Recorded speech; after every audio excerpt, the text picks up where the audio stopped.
They try to silence the truth we shout, but we're still here, we're still calling out. Corruption hides behind a badger name. We light the fire, expose the shame. We're justice seekers, we'll fight the fight for every voice lost in the night. My life matters is the cry we sing for the ones they try to bury within. It's just us, we're a movement wide. Together we rise, won't run nor hide.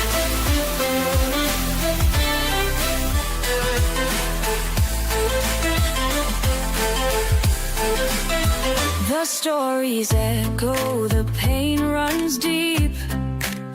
For stolen lives we can't just weep. Elected power, but their hearts are cold. We'll bring the truth, let it be told. We're justice seekers, we'll fight the fight for every voice lost in the night. My life matters, the cry we sing for the ones they try to bury within. It's just us, we're a movement wide. Together we rise, won't run nor hide.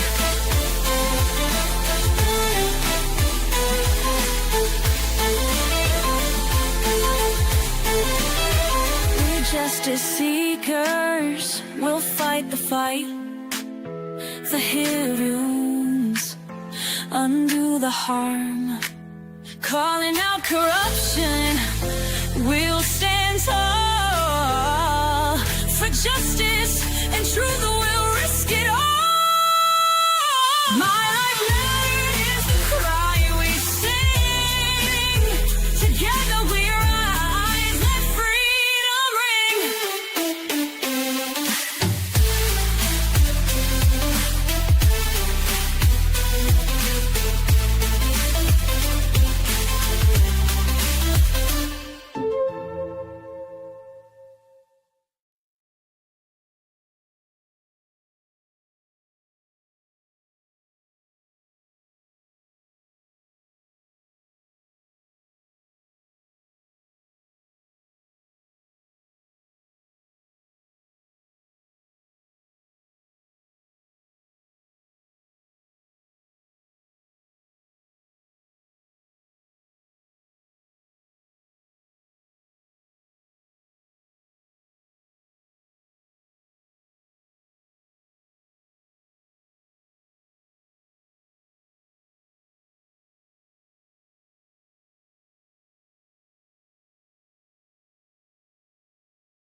Hello, Justice Seekers.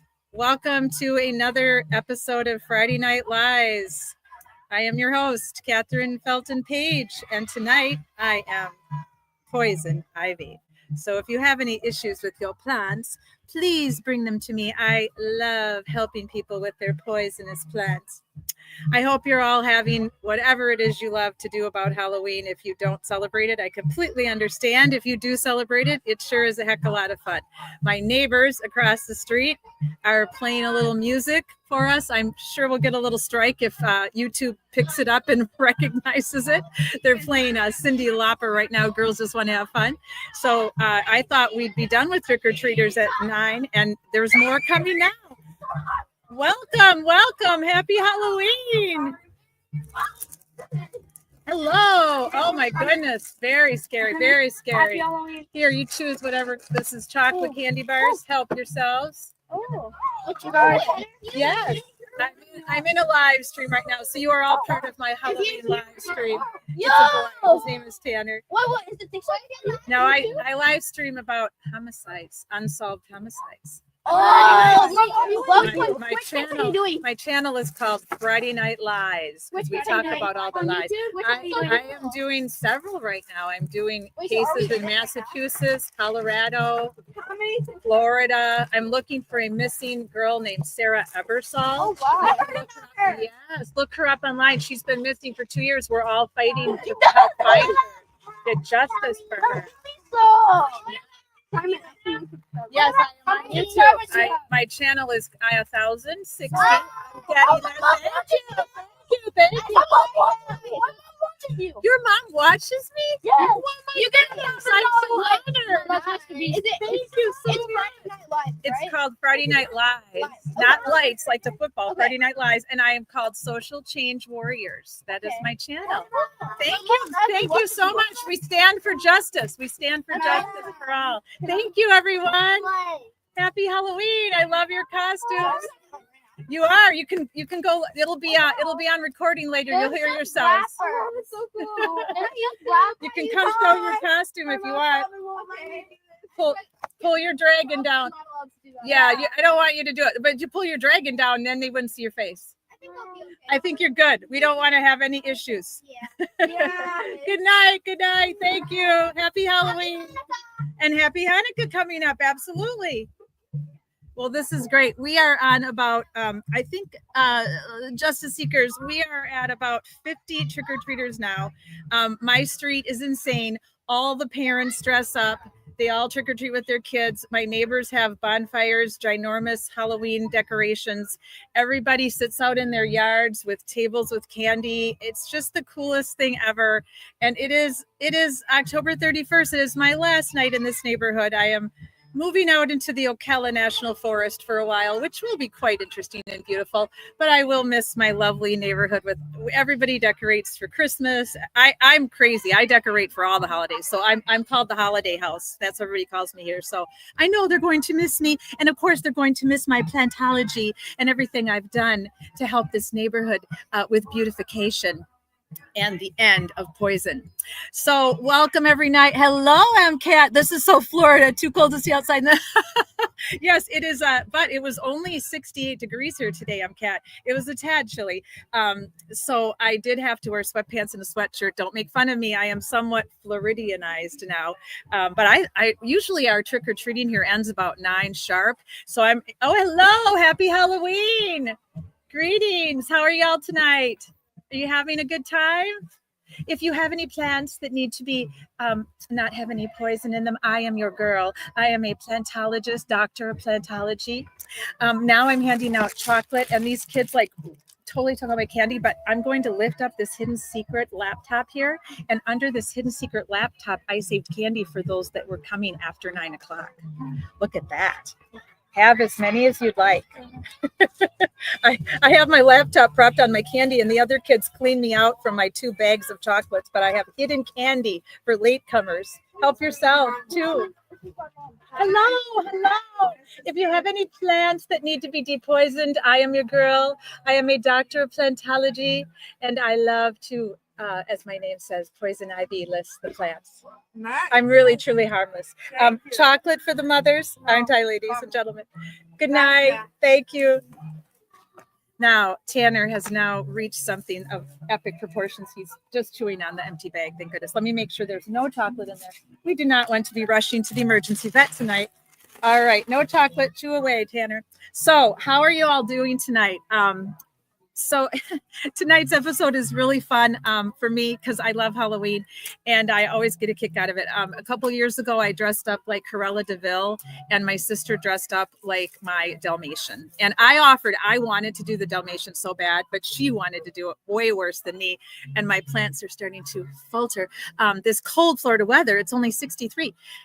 Yeah, that was a blast. And then I've had many Halloween costumes. It's been fun. It is just, to me, it's just a fun time for kids and their parents, as long as it can be, safe, of course, because we're all about safety here and justice here at Social Change Warriors.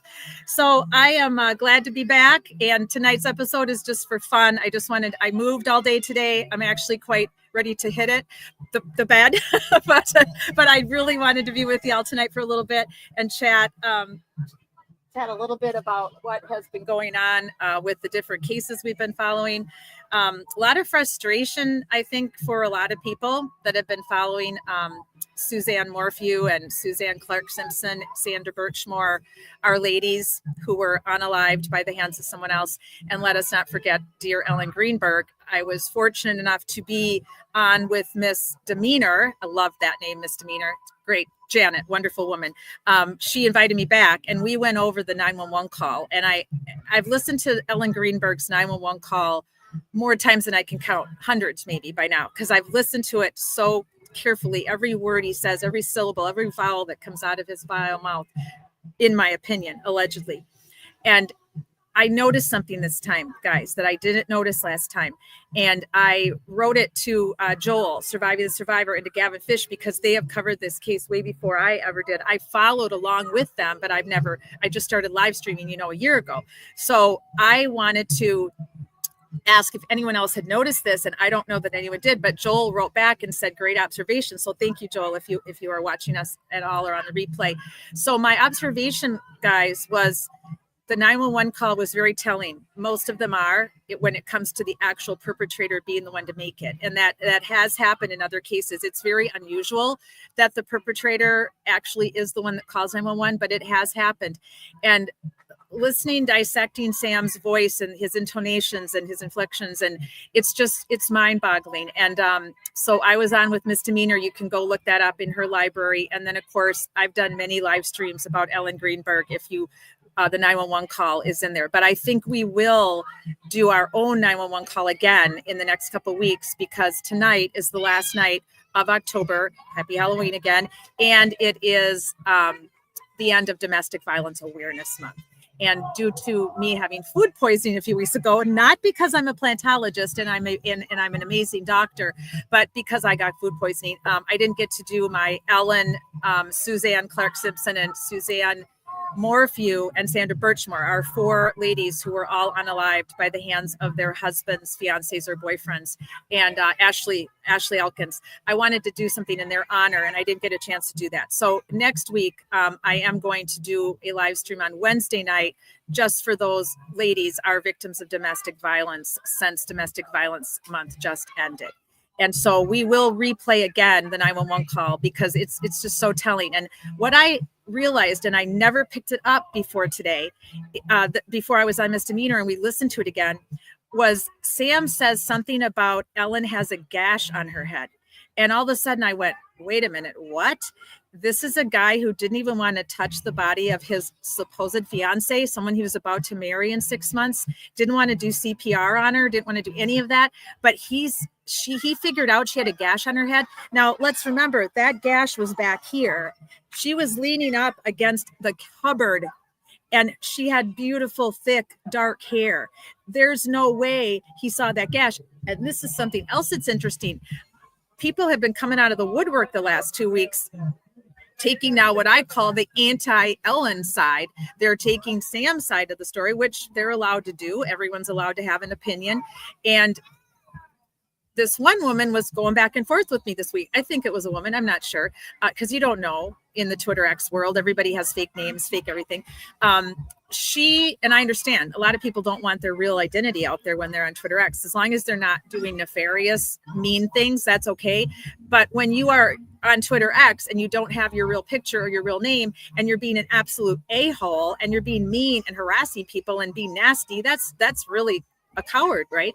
If you want to be mean and nasty, then do it with your own face and your own name. Don't be nameless and faceless when you want to be nasty. If you're on Twitter X and you just don't want to be out there, you want to protect yourself, but yet you're being productive, you're helping the true crime community, you're helping get justice, that's cool. But this person has a no name, no face, no real anything, but they were coming at me this week about defending Sam, and Sam's not guilty, and how dare all of you YouTubers and live streamers accuse him. I'm only going by the facts of the case as I know it, and the incident of domestic violence as I know it against women, man on women, and Ellen's autopsy. So everything is my opinion. Everything is allegedly where I am concerned. I allegedly believe that Sam Goldberg killed Ellen Greenberg. I do believe he did. And I do believe he framed her for her own unaliving, and he had help. They had to have help. So those are all my opinions. She came after me this week quite heavily, back and forth, not being nasty or anything, just constantly saying, you're wrong, this is why, and quit calling it a gash. It wasn't a gash. It was a tiny little cut. Okay, now you're just making my point. So I wrote back to her and said, thank you for making my point that Ellen Greenberg, if she had a little cut on the back of her head, how is Sam telling the 911 operator that she has a cut on her head? How is he doing that? He couldn't have seen that if it was as little as everyone's claiming it is who's defending him. He had to have known it was there. And there's only one way, my dear true crime friends, that Sam could have known how Ellen Greenberg got a gash on the back of her head. He put it there. He had to have. There's no other way he could have known. So on Wednesday, we'll take another listen to the 911 call. And I want to get all of your opinions, what you think about that. Due to the neighborhood having a block party, and I still have a lot of trick-or-treaters, I'm not going to show any videos tonight. I'm just going to chat with y'all a little bit. Hello again to Kathy Coppins. Thank you, Kathy. I've always wanted to be Poison Ivy. I put this costume together. I wish you could see it all. It has green tights.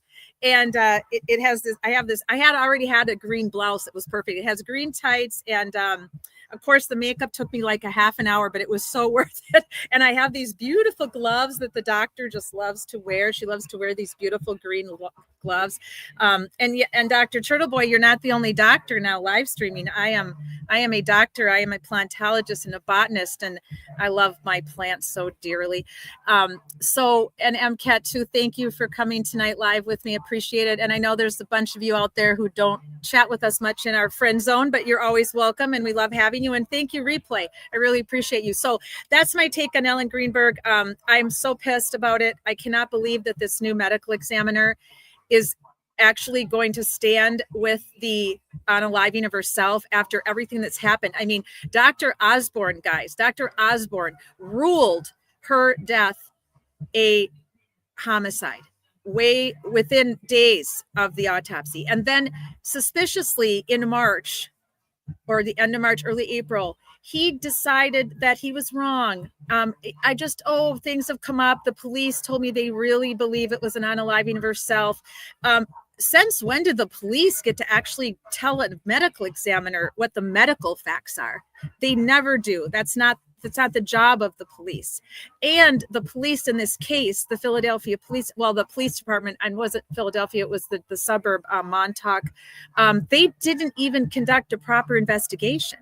They did not search the apartment. They did not do a forensic investigation of the apartment. By the time they got the search warrant, somebody allegedly had given Sam's uncle and Sam permission to have it professionally cleaned. What kind of absolute nonsense is that?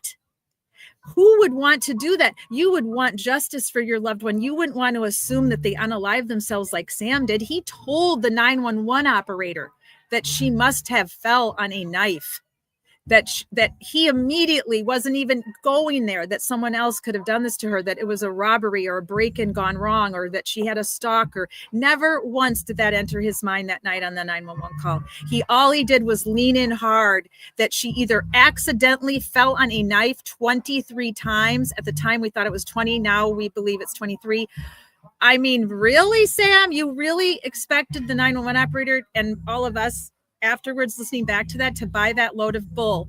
So to have that apartment cleaned, give permission to have it cleaned before you could have it searched and have a CSI team sweep it for any evidence. You didn't ever want there to be another perpetrator. You didn't even want to go there. You didn't even want to think someone could have broken into your apartment other than yourself. So there was no investigation. So whatever Osborne supposedly said, he met with the police and they said, oh, we have all this evidence. No, they didn't. They never searched the apartment for any evidence. They never CSI'd it.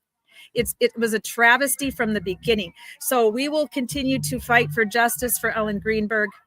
Many of us, thousands and thousands of us, truly believe that she never unalived herself, that she would never do that, that she would not leave this earth without saying goodbye to her parents in the form of some type of a note or a recording or anything, because she adored her parents. They adored her. So it did not happen that way. She did not unalive herself. And we're going to continue to fight for justice for Ellen Greenberg and her family. Josh and Sandy, they deserve it. They've spent over $700,000, $800,000, according to them, to fight for justice for Ellen, and we're going to keep doing that. So we will talk more about this in the next coming weeks. We'll continue to talk about it, and we will continue to stand with Ellen and her family. Now, Barry Morphew, who we believe allegedly unalived his wife Suzanne Morphew out in Colorado, he has been out on this, not exactly bail, but out on a signature bond that he went back to court a month and a half ago. The judge agreed that he could be out on bail, that passport has been taken away. His daughters vouched for him. So he's been able to be out, even though there is so much evidence pointing to the fact that he is the one who shot, not with a GUN YouTube, but with a tranquilizer GUN. And that is how she passed. And we're going to do a little deeper dive. We haven't done the real deep dive yet into Suzanne Morphew. So we're going to do that in the upcoming weeks as well, on Wednesday or Friday, and tell you a little bit more about what happened to Suzanne Morphew and why we believe that her husband unalived her, why she is one of those 3 women a day that are unalived by their husbands or their spouses. Now we have some more trick-or-treaters, my dear subscribers. Hello, I'm in a live stream. You're welcome. And I have hidden candy under here for our late comers. I always save hidden candy for the late comers because it always happens that way. This is Tanner. He is also a doctor of botany. He is a plantologist. Here is some chocolate for y'all. Come and help yourself. Thank you.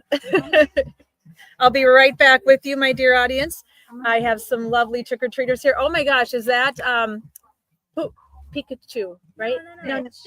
Oh, Stitch. Yes, of course. Sorry, I'm not good up. My kids are all grown. I'm not as good up on my cartoon characters. Help yourself to a chocolate. What are you tonight, my dear? I'm a grandma. Oh, you're a grandma. Oh my gosh. You know what? I'm not even a grandma yet.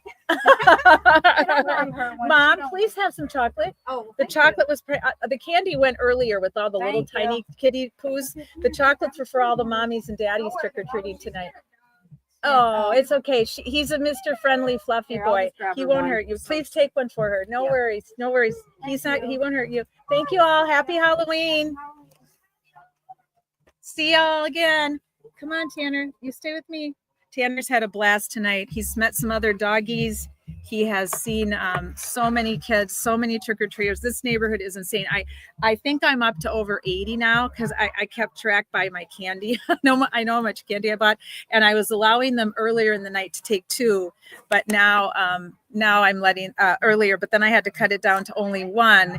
Now I'm back to letting them take 2 because we're done with trick-or-treating tonight. Tanner is messing with my lamp. I brought this lamp out here tonight because I didn't want to completely get rid of my cool decorations back there. I have a tree that I decorate depending on the holidays. So it's done up in orange lights. I don't know if you can see that. I have a spider over here hanging up and some ghosts. Everybody copied me this year, which was so cool. Everybody went ghost, which I love.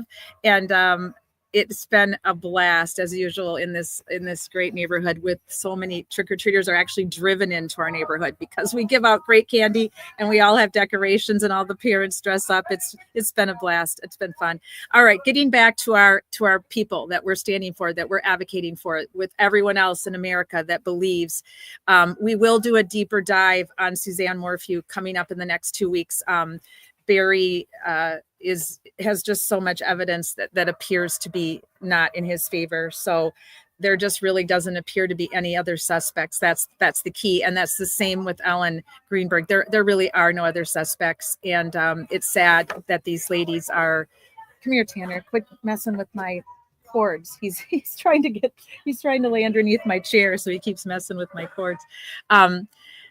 That's one of the problems a lot that goes on, where people will defend and say, how can you automatically jump to the spouse or the boyfriend? I can do that because of the evidence. And when you don't have any other suspects and there's been marital problems and they were about to get divorced, and the husband in a lot of cases doesn't want to split the assets, doesn't want to get divorced. And so the clear cut way for them is to unalive their wife. It's insane to me that this happens. I still can't believe that during this last day of Domestic Violence Awareness Month, 3 more women died today in America because they were married or were dating or were engaged to someone who decided they shouldn't be here anymore. It stuns me every day when I find a new.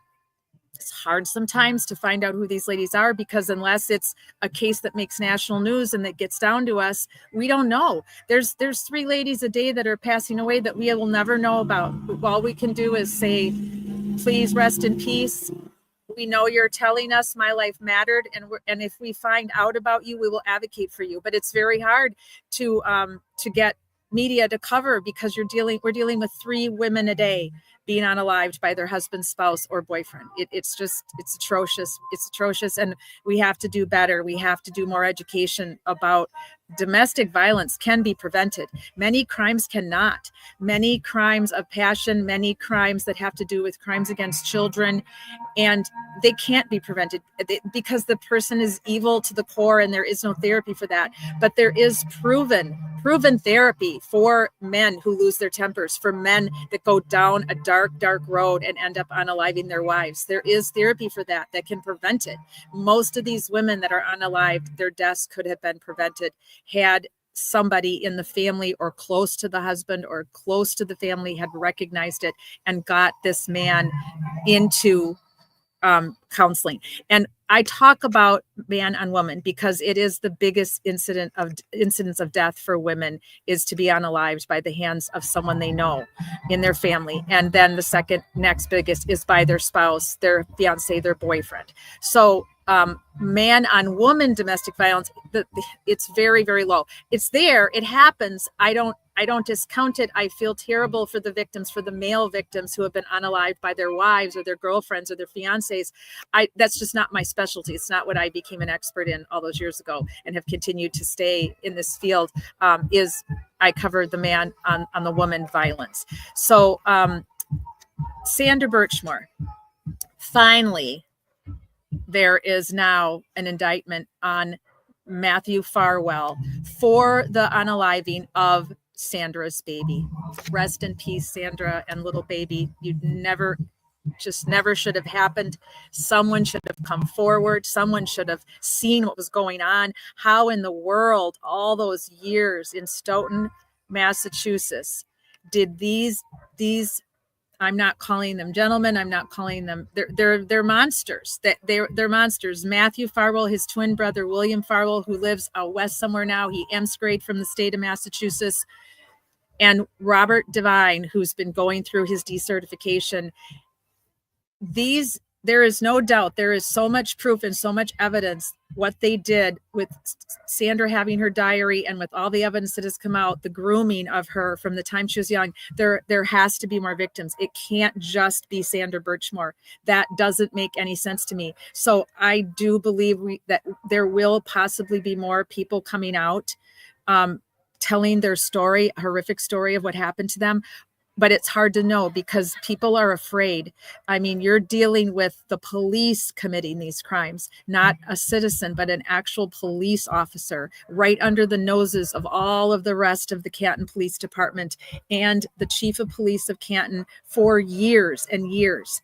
So there have been people brave enough to come out on Twitter X, even if it's not their real name and not their real photo. I understand that. Brave enough to say that they know that bad things were going on in Stoughton for years, that this is a culture of police committing crimes in the Stoughton, Massachusetts area that has to be put to a stop. So we'll continue to advocate for justice for Sandra Birchmore and for her baby, and with all of you that live in the Canton and Massachusetts Stoughton area, the state of Massachusetts, that are advocating for her. And we will continue to have whatever new information we can get to you, and continue to bring you the updates from Mizzy and from Sandra Birchmore's. Please go to their Facebook page. They also have a website I shared in my last Friday Night Lies. So if you go check out our recording of last Friday Night Lies, we shared Sandra Birchmore's website. Please sign on. It helps the algorithm. It helps get more traffic to her website. It's wonderfully done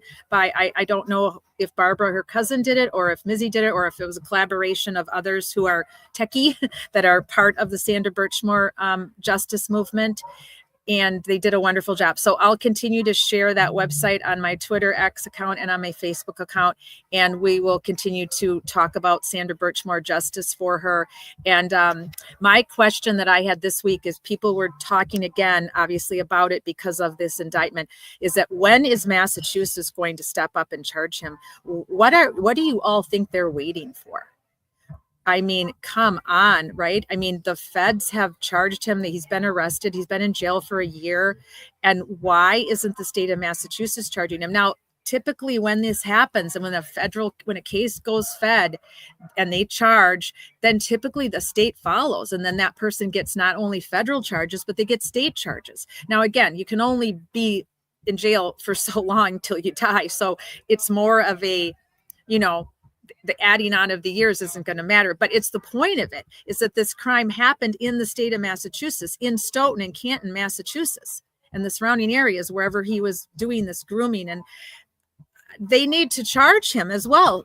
I don't know what your thoughts are on this. So we'll definitely delve into that more as well in the next coming weeks, talking about what is going on with the state of Massachusetts and why are they not charging Matthew Farwell? Why is it only a federal case? So we'll continue that as well. Let me check in with y'all here. I am leaving warming shelter at a football game. Have fun. Okay. Thanks for stopping in, Evcat. I appreciate you. It's been a fun night. Like I said, I think over 80 trick-or-treaters all in all, since I sat out here since about 6:30 handing out bags and bags of candy. So it's been cool.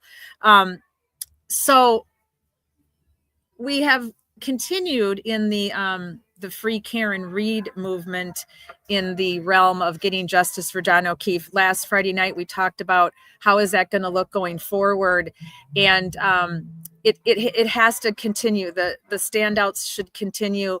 People need to keep talking about it. I'm not monetized, so I don't do this, but I understand that many live streamers are monetized. They do it as a living now, so they need to keep doing it. If this is their work, their life's work now, and people want to continue to support it, because John O'Keefe has no justice. And many do believe that Karen Read, I shouldn't say many, because I don't think it is many. I think it's minimal, but there are many who believe Karen Read did hit him with her car, and that the science just didn't match up for some reason on that one particular night. I personally don't believe that. I don't think it's possible for him to have been hit by a car based on the science and based on his injuries.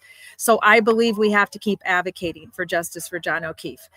We can't just go away now and be silent because Karen is free from those main charges. She just has to finish up the probation for her driving while intoxicated, and now she's dealing with this civil case that we'll continue to update you on the progress of that and how it's going to go. There continues to be some real bizarre nonsense continuing to go on. I probably shouldn't use that word because people are actually being hurt by this. There's just this bickering continuing to go on with the anti-Karen Read group and the Free Karen Read group, back and forth, but then also within the Free Karen Read group, there's a lot of bickering still going on. And it's really disheartening, and I hate to see it. And I really wish people would just figure it out and just put it to rest, figure out what are your differences? Why did you have them in the first place? What is your problem with each other?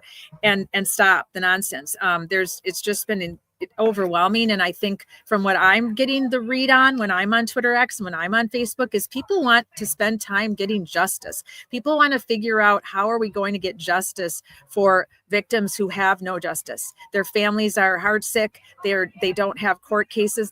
Nobody's arrested. We have to be loud about that. We have to do more standouts when we can in our communities. We have to stop caring so much about this petty arguing and name calling and trying to one up each other on Twitter, X, and Facebook, because it's not constructive. It doesn't help the families at all. And it's really just a shame. Now, I understand sometimes things come up, sometimes things happen. People get called out because they're not being real. They're not being authentic. They're not being who we think they are, and they truly are just in it for the money. They don't really care about the person who has died, who is telling us from the heavens, my life mattered. So we do want to call those people out. We don't want people involved in, well, hello, good evening. Oh my goodness. I am live streaming right now. Welcome to my live stream. Tell me what your costumes are. I'm a monkey. Oh, you're adorable. I see it. I see it. And I'm a dog. Oh my gosh, you're hysterical. I love that's a great dog. Oh my gosh.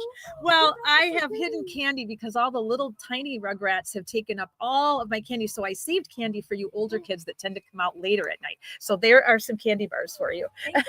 You're welcome. Are you having fun tonight? Yeah. It's a wonderful night. It's in the 60s. It feels like fall. Yeah. I'm from Wisconsin, so I love the fall weather for Halloween. And some years we have like a hot streak and it's more like hot for Halloween, but I love this fall weather. Yeah. Then you can wear the costumes and you're not sweating to death. Right. Well, you enjoy yourselves. You Great too. job on the costumes, Thank ladies. you. All right, those are awesome. The older kids tend to come see me more later at night, so that's why I have my hidden candy stash. Oh yeah, we've lost Tanner. He's out for the count. He's met so many people. Okay, Tanner, you're on my cord again, buddy. You got to get up. You're going to choke yourself on that cord. There you go. Now you can go back to sleep. Good boy. He has had such a blast. He's met so many kids tonight and other doggies that came by. And I was going to dress him in a costume, but they charge you. It's like $40 for a doggy costume nowadays. What the hell is happening, right? So I hope you're all, I'm doing my libation. I'm not a big alcohol person because it doesn't like me. I do have a bottle of wine in the house, but I have to drive back out to my new house now, which is like 30 minutes from here, and then come back tomorrow and clean this house. So I'm not going to have a glass of wine. I'll have one tomorrow night when I'm watching college football. But I am doing my Diet Coke first time in a month because, as you all know, I had food poisoning, but not from being poison ivy, not from helping curate plants and take care of plants. I had food poisoning from a restaurant, and I got very sick, and I ended up in the hospital for a time. And they told me no soda for like a month. So it's been a month. Happy Friday Night Lies. I hope you're all having a fun Halloween or a football Friday Night Lights, if that's what you're up to. I know it's high school football playoffs, exciting. College football is winding down. It's going to be really fun. There's so many great teams this year. And pro football, my fantasy football team is 7-1. I've had an absolute blast this year with fantasy football, and I'm in a survivor pool. My old boyfriend got me into a survivor pool, and it's so much fun.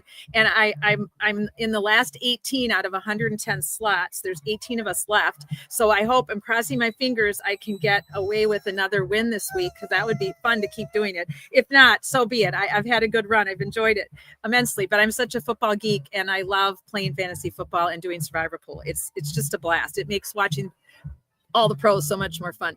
So whatever you're doing tonight, I hope you're having a good time. Kelsey Fitzsimmons, we talked about her last Friday night. Okay, Tanner, I'll get you a cookie. We talked about her last Friday night. I haven't done a live stream on her yet because she's had JFK, which has been great. They did a big fundraiser last week for Kelsey and her family. And so, that was for Gigolani. But they've also been doing live streams about Kelsey Fitzsimmons. And if you don't know about that case, this is also Massachusetts. And Massachusetts, I don't know, I'd have to do some stat digging, but you seriously would have to win the award for the most bizarre unalivings and lack of justice for victims and their families for the year of 2025. I just don't know if there's any other state. I mean, Colorado has Suzanne Morphew, and I'd have to look up what other unsolved cases they have. It would be stunning to me if anyone had more shenanigans going on and more unsolved cases or cases where we believe the wrong person was blamed, like Karen Reed, in the country. I'll kind of see what I can figure out. It might be a tough chore to figure that out, but I wouldn't mind. I love statistics, so I might have to look into that to let you all know. But Massachusetts, you're definitely in the running for the award of 2025. And now you have the case of Kelsey Fitzsimmons, who was shot by one of her coworkers. She was a female police officer and was shot by one of her coworkers when they tried to come in and take her baby from her. It's a bizarre, crazy case. Why they ever sent her own department officers to her apartment where she had no one there to help with the pain and anguish of having this court order that her fiance, took out against her, and to take the baby from her custody with no support from her parents there, it absolutely is insane.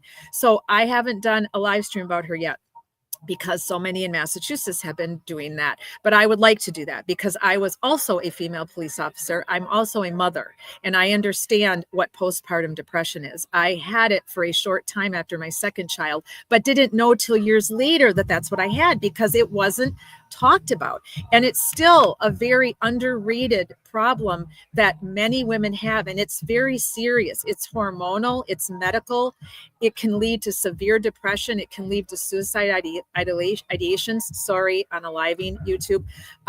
So I'm very interested in what's happened to her. I think it's an absolute travesty that she's not at home on bail when major criminals can get bail, when Barry Morphew, with all the evidence against him, can get out on a signature bond. You are holding a mother who has gone through postpartum depression and ideations of unaliving herself in a jail, not allowing her to see her baby. It's the worst kind of evil I've ever seen. And then you've got her former fiance trying to take a lien out on her house for future child support. He's assuming that he's going to get sole custody for the rest of this child's life till she's 18. How horrible is that? Who would do that to the mother of his child?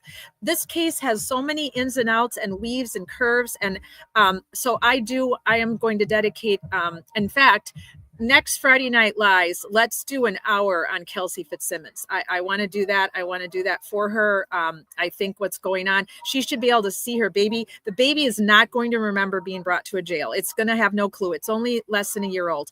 Let her parents bring the baby, or if he needs to be the one to bring the baby and his parents, fine. But bring the baby so she can heal. She needs to see her child and feel that mother. The child needs to feel the mother's bond. It's criminal to me what they're doing to her and that child.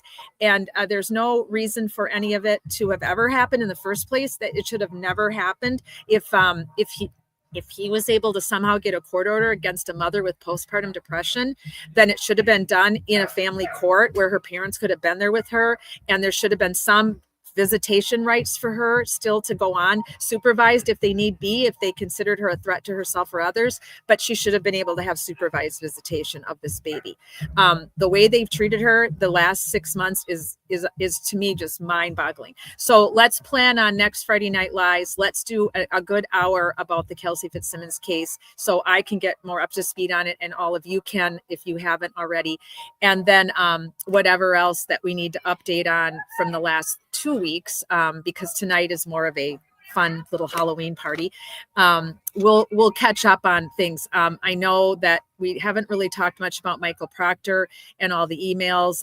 The fact that his union lawyers have literally left him in the dust doesn't surprise me. I think all of you that have followed the Karen Reed case, Justice for John O'Keefe, Proctor lied through his teeth. He did inappropriate behaviors while he was in the line of duty.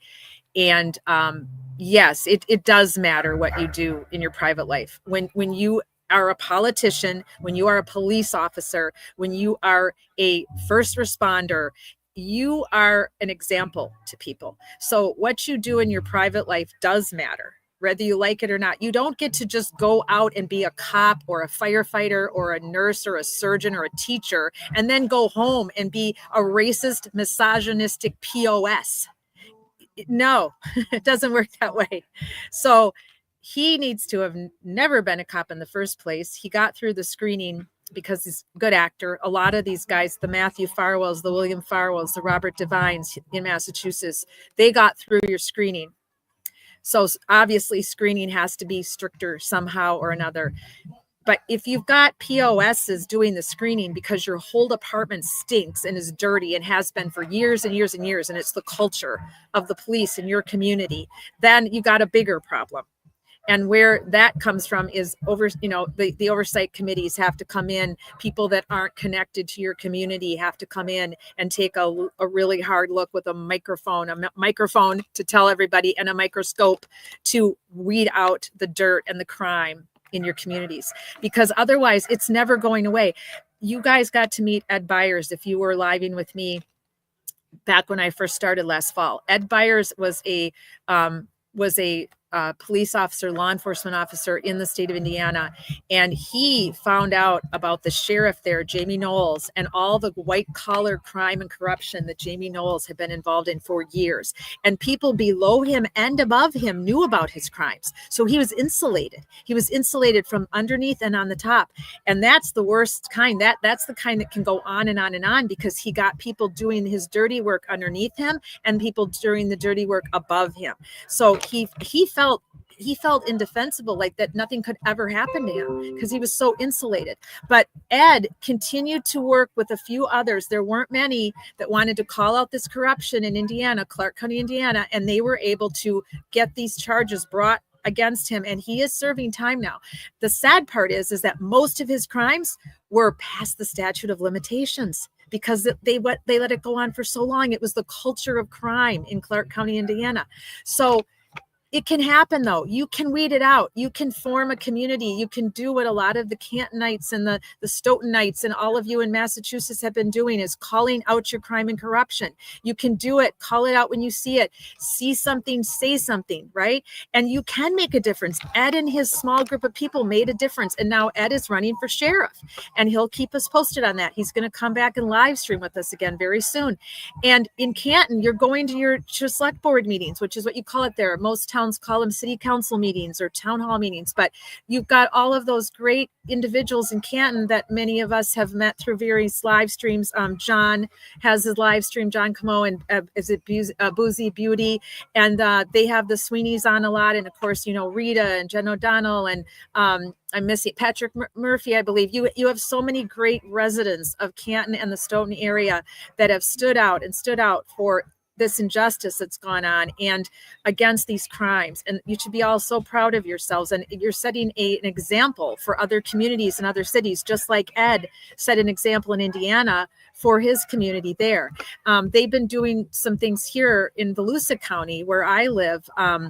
There's been some land and property issues, nothing to do with unalivings, but just the same, some really nefarious, very, very, very wealthy men are trying to, they tried taking over this golf course, and they wanted to level it and build houses. But the thing is that they wanted to build 300,000 houses in a space that could only handle about 30,000 because of the traffic patterns and the in and out of the neighborhoods.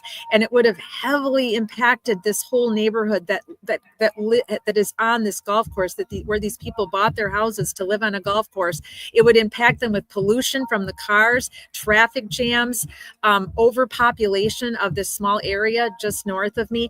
So they have stood out. They have done standouts. They have gone to council meetings. They have protested, written letters. It's really empowering to see community members doing these things, and to not just be talking about it amongst themselves, but actually getting out in the community and raising their voices, live streamers covering it so that people can come to these live streams and chat together in the friend zones, in the chat box, and truly try to be a community. It takes a village. It's not just a hashtag. It is absolutely the truth. It takes a village of botanists and plantologists and doctors and lawyers and grocery store workers and people that work in all various kinds of jobs. No matter what you do for a living, you matter. You contribute to your society. You contribute to everything it takes to make this planet go around. And we deserve to live in a society that is free of dirty cops and free of dirty government. And weed them out the best we can. Is it ever going to be perfect? Nope, it's never going to be perfect. I hate thinking that and saying it, but we'll never get rid of all the dirty cops. We'll never get rid of all the dirty politicians, but we can make it more uncomfortable for them to stick around. We can make it harder for them to do their dirty deeds. And absolutely, we have to get justice for the Sander Birchmores who were groomed by police officers. Clark County is trying to get justice for those that lost their lives because this person embezzled money from an ambulance company, of all things, putting out less ambulances so that the call times were longer and harder to get to people in need, and people died. So did Jamie Knowles M-word somebody? No, but indirectly, yes, because he embezzled money and then they didn't have enough emergency vehicles. So we have to draw attention to people that are getting away with crimes, whether it be white collar crimes in our communities or unalivings of people.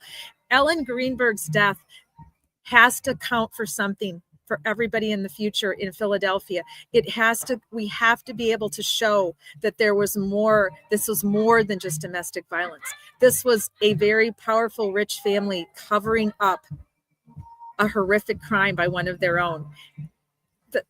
The corruption that has had to have gone on in order to keep Ellen Greenberg's case like this unsolved and not even a homicide, it has to be unbelievable. And when it all comes out eventually, because I am praying that it will, I'm praying that all the voices and everybody that's advocating for Ellen, that we will find out how high up this corruption went and how they pulled it off. I have my own theories about how they did it. And we've watched the surveillance video. We have our theories on that. We'll talk more about that again down the line as well. So what else happened this week? It just seems like it's just a lot with if you're following social media, it can be really overwhelming with all of the different accusations being made. And of course, the so-called unauthorized video, not video, but the unauthorized recording of a conversation between Aiden and Karen is still out there. People are continuing to talk about it, continuing to be mad about it, causing a lot of friction amongst Free Karen Reed, Justice for John O'Keefe, that really shouldn't be there. So I'm kind of baffled by the whole thing still. And until like I said, I'm never one to jump to one side or the other and take a side. And you can call me a waffler. I'm not a waffler. I just refuse to get to hate on somebody when I don't know for sure what happened and why it happened. Because a lot of it just makes zero sense to me, why everybody's so up in arms about all this and why people have continued to lie and why they are lying, when everybody should be a united front to try to get justice for John O'Keefe. So we're going to keep doing that here at Social Change Warriors. We're going to keep trying to get justice for Ellen Greenberg, Sander Birchmore, Suzanne Morphew, John O'Keefe, of course, and Anna Walsh. Anna Walsh, that's a case that a lot of people haven't really talked a lot about. And that involves Proctor. And now it sounds like we don't have to worry too much that he's not going to be able to walk because of Proctor's dirty texting, but it still makes you a little bit nervous. The nefarious, scary business that went on to unalive her is gut wrenching, and it's trigger warning. So we're not going to talk about it on this Halloween night, but I put up pictures on the thumbnail for tonight. Who do we think was the scariest of all of the witnesses in the Karen Reed trial? Was it Brian Albert?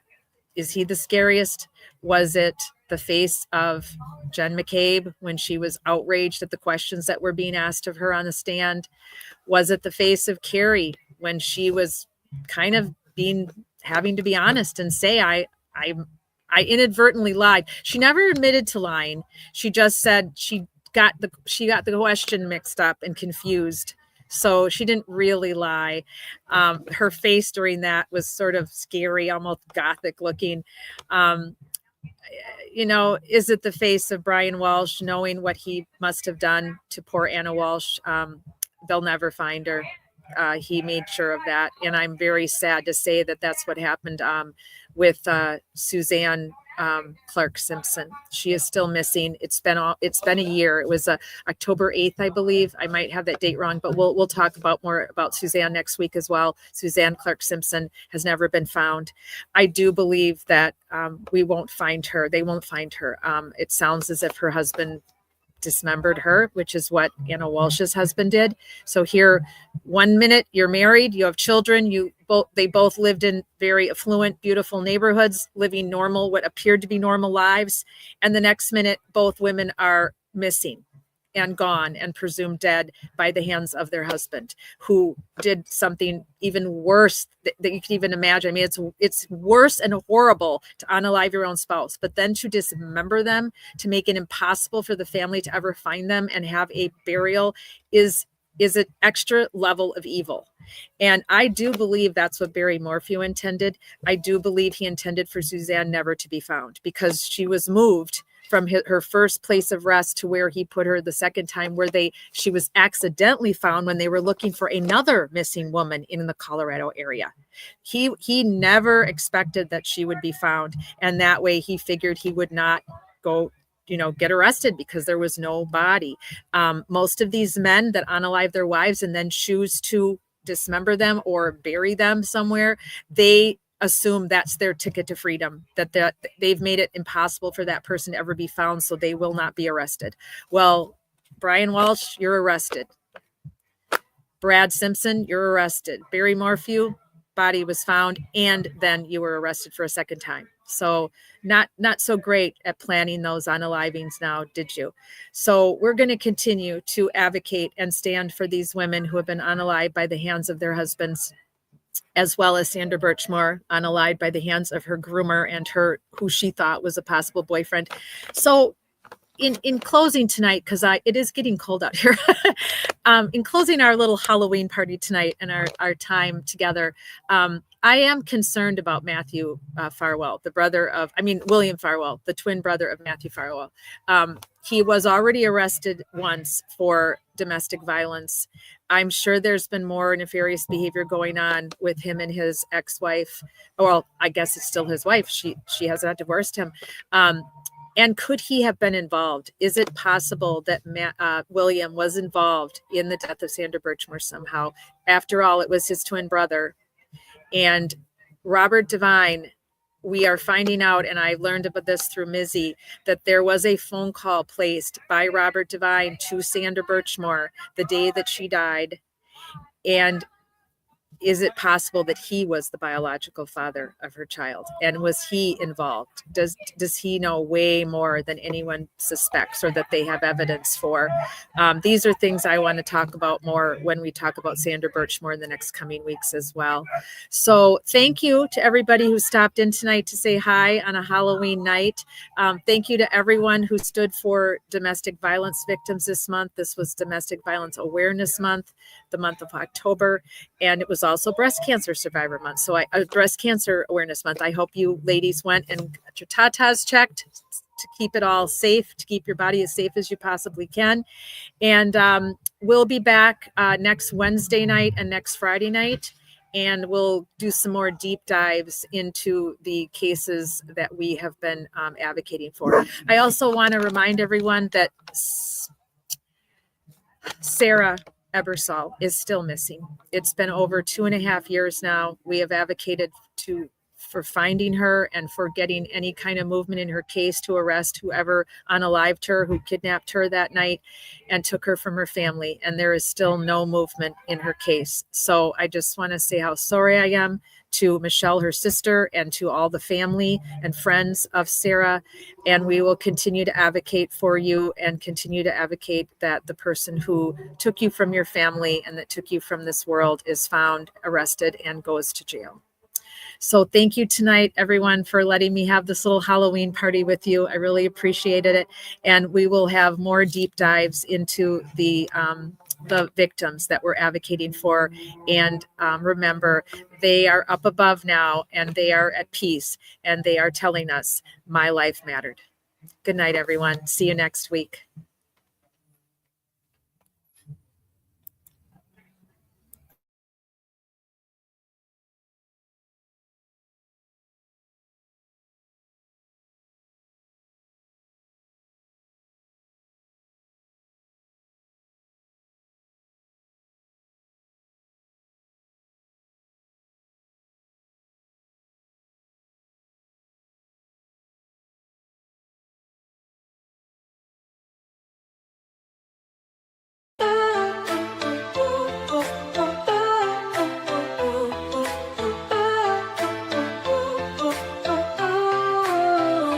try to silence the truth we shout, but we're still here, we're still calling out.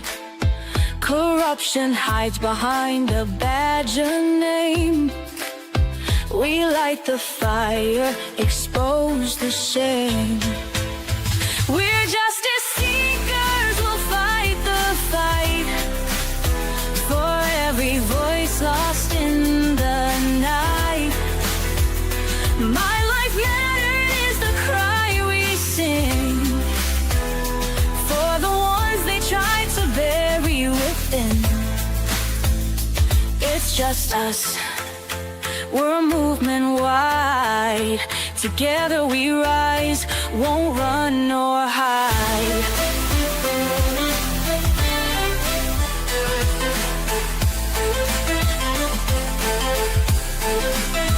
The stories echo, the pain runs deep. For stolen lives we can't just weep. Elected power, but their hearts are cold.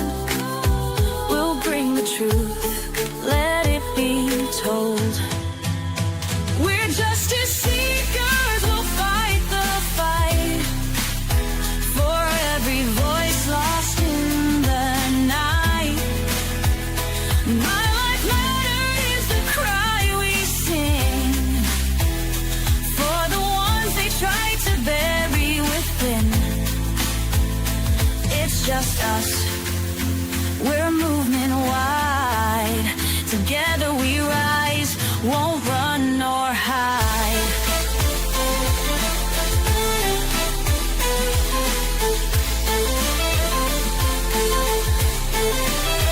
We're justice seekers, we'll fight the fight. The heroes undo the harm, calling out corruption, we'll stand tall for justice and truth.